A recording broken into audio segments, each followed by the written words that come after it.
CNN Live Nationwide. Magandang araw din, Ariel. Magandang araw, Pilipinas. Mayong adlaw, mga taga Mindanao.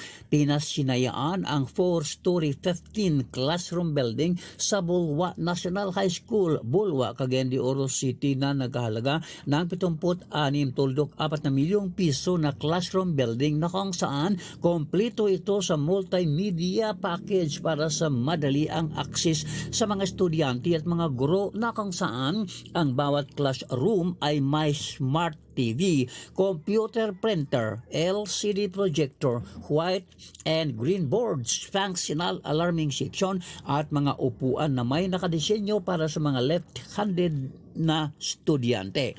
Samantala ay sinailalim sa state of calamity ang Iligan City matapos itong masalanta ng bagyong Sebastian. Nagtala ang ICDR-RMO o ang Iligan City Disaster Reduction and Management Office ng 13 mga evacuation centers para sa 4,320 mga pamilya, katumbas ng 19,600 katao.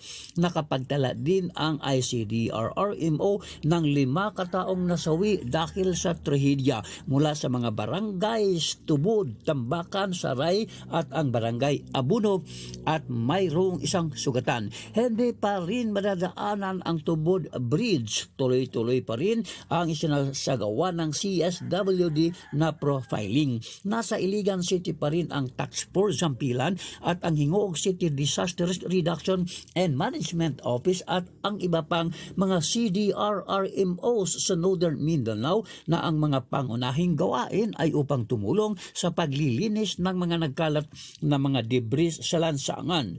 Sa Surigao del Sur, isinailalim din sa provincial government dito ang state of calamity dahil pa rin sa pananalanta ng tropical storm Basyang. Nagtala ang PDRRMO ng 75,670 kapamilya, katumbas ng 359,887 katao. Sa naturang bilang, 33,071 ang mga nasa evacuation centers, habang ang 6,168 naman ay kasalukuyang naninirahan sa kanilang mga kamag-anak. 2 katao ang naiulat na nasawi habang isa naman ang sugatan sa lalawigan. Umabot na rin sa 1.48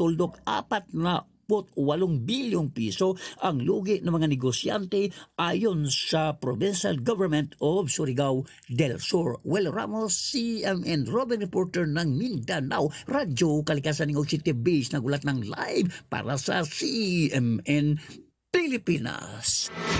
CNN Live Nationwide.